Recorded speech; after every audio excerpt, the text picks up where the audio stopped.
UDFിന്റെ തെറ്റായ പ്രചാരണങ്ങളുടെ ഫലമാണ് വടകരയിലെ കാഫിർ സ്ക്രീൻഷോട്ട് വിവാദമെന്ന് CPIM സംസ്ഥാന സെക്രട്ടറി MV ഗോവിന്ദൻ.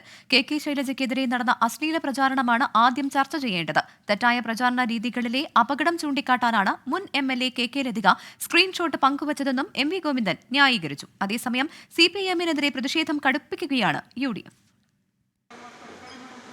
വടകര ലോക്സഭാ തെരഞ്ഞെടുപ്പിൽ ആദ്യഘട്ടം മുതൽ വർഗീയതയും അശ്ലീലവും പ്രചരിപ്പിച്ചത് UDF ആണെന്ന് MV ഗോവിന്ദൻ കുറ്റപ്പെടുത്തി. ടീച്ചറമ്മ എന്ന പേരിനെ അധിക്ഷേപിച്ചു. KK ശൈലജയെ മുസ്ലിം വിരുദ്ധയായി ചിത്രീകരിക്കാനും ശ്രമം നടന്നു. KK ലതിക വിവാദ സ്ക്രീൻഷോട്ട് പങ്കുവച്ചത് സതുദ്ദേശത്തോടെയാണെന്നും MV ഗോവിന്ദൻ. പോലീസ് റിപ്പോർട്ടിൽ പരാമർശിക്കുന്ന സൈബർ ഗ്രൂപ്പുകളെ CPIM നേരത്തെ തന്നെ തള്ളിപ്പറഞ്ഞിട്ടുള്ളതാണ്. DYFI നേതാവ് റിബേഷ് രാമകൃഷ്ണന് പങ്കുണ്ടോ എന്നതിൽ അന്വേഷണം നടക്കട്ടെയെന്നും MV ഗോവിന്ദൻ പറഞ്ഞു. വ്യക്തിപരമായ അധിക്ഷേപത്തിന്റെ രീതികൾ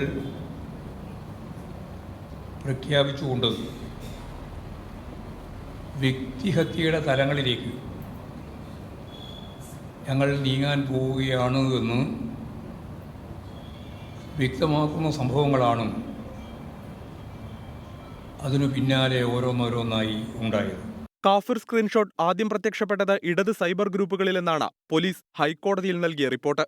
എന്നാൽ തുടർ നടപടികളിലേക്ക് പോലീസ് കടക്കുന്നില്ലെന്നാണ് UDFന്റെ ആരോപണം. സ്ക്രീൻഷോട്ടിന് പിന്നിൽ പ്രവർത്തിച്ച ക്രിമിനലുകളെ മുഖ്യമന്ത്രി സംരക്ഷിക്കുന്നുവെന്ന് പ്രതിപക്ഷ നേതാവ് VD സതീശൻ.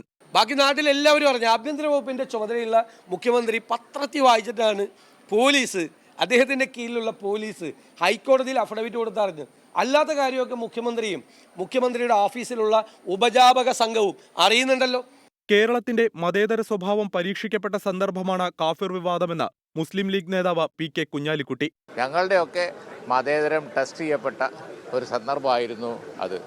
പക്ഷേ അത് പത്തരം മാറ്റുള്ളതാണ് എന്ന് ഈ കാലഘട്ടത്തിൽ തെളിയിക്കാനുള്ള അവസരം ഉണ്ടായതിൽ ഞങ്ങൾക്കൊക്കെ സന്തോഷമുണ്ട്. പോലീസ് ഒത്തുകളി ആരോപിച്ച് വരുന്ന തിങ്കളാഴ്ച SP ഓഫീസിലേക്ക് UDF മാർച്ച് നടത്തും. വസ്തുതകൾ കോടതിയിൽ വെളിപ്പെടുമെന്നാണ് LDF കൺവീനർ EP ജയരാജൻ പ്രതികരിച്ചത്. KK ലതിക സ്ക്രീൻഷോട്ട് പങ്കുവച്ചതിൽ തെറ്റില്ലെന്ന് EP ജയരാജനും ന്യായീകരിച്ചു. 24 തിരുവനന്തപുരം.